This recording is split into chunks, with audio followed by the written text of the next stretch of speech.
Minä tahaksin sovittada paittiimista tovtsi-raamattut Minukas Jugoslavia. Suomenkielestä estikieltä on selle tulkkinut Anne-Mari Orntlich.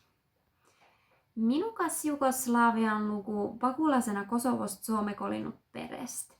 Luku juttustavat pere Ema, Emine ja Norin poek Pekim. Aja raam on Ema nuorusajasta pojatäisseallisuussa.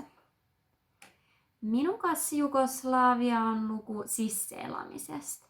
Minun arvattes kaikkein olullisemmat teemat on kuuluminen niin seksuaalisessa kuin etnillisessä vähemmässä kotus ja yhteiskunnassa. Ja samalla ajalla on se kaaluku oottusten täitmisestä ja oma kohdaleitmisestä. Mis mulle lukedes väga meeldis oli se, että raamat pani mind mõtlema ka iseenda ja meie ühiskonna suhtumise üle tundmatusse.